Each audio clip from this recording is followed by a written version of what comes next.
Hi, I'm Kelly Blaser, and this is my submission for the Ubuntu Storytelling Challenge. So Ubuntu means I am because we are. And when I think about that, the first thing that comes to mind is I am because of my family and because of my friends. I've become who I am because of the influence of the really weird and beautiful people that I've gotten lucky enough to hang out with. These are some of my friends from early in life and some of my friends from now, and the weirdos that I live with and the little weirdos that have come somehow out of this body and into the world. But when I really think about Ubuntu and what it means even more broadly to me, it occurs to me that this is not totally about just humans being impacted by other humans and how we as humans change each other. It's really about the capacity that the human has to expand their understanding beyond their own doors of perception into what it means to be part of this greater web of sentience. So obviously we're in what's referred to as the Anthropocene, this era on Earth where human activity has really dominated how everything has shaped itself. But just because we are part of this era called the Anthropocene doesn't mean we need to be anthropocentric. And I think that ultimately some of the biggest transformations in my own life have come from this realization that this experience of being human isn't really just about the human experience. It's about how all of us live together on this planet. I was particularly influenced in my early life by spending a lot of time on the river. Everything about the river was a teacher to me. Every route that I would take down the river, every little kind of whomping that I would get by big waves on the river in my little kayak were really valuable lessons. I learned how to stay present and how to pay attention and how to chart my own course when there was something inside of me that just wanted to be a follower. You know, there was something inside of me that just was so afraid, and even though I liked adventure, just wanted to follow somebody else down the river.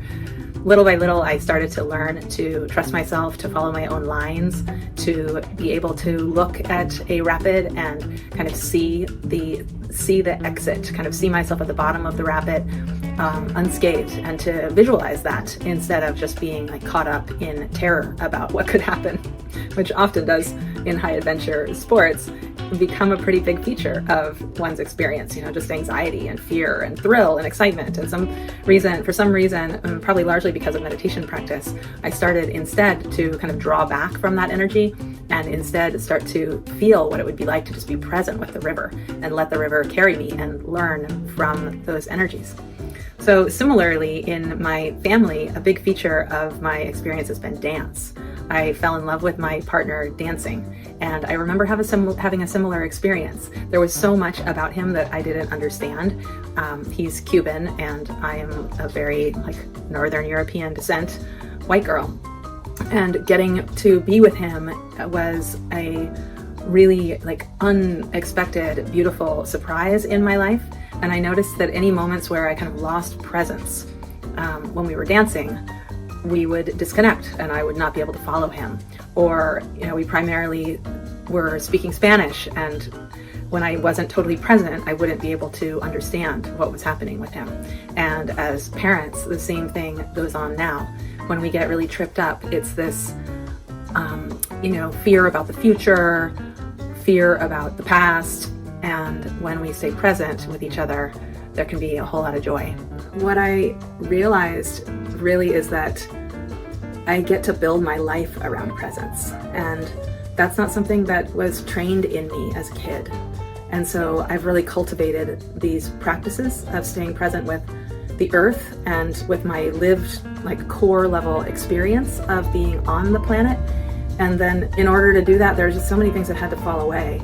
I feel like what we're facing right now globally, at the level of kind of watching society kind of continually mired in conflict and war and these ongoing oppressions and ongoing lack of capacity to be connected to the earth in any kind of meaningful way. It's just it's too much for the nervous system to bear.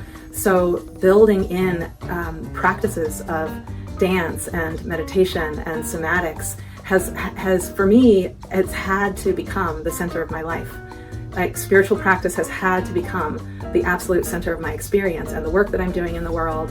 And so everything else has kind of had to, little by little, fall away. And it's continuing to be in a process of falling away. It's not like I'm anywhere near done.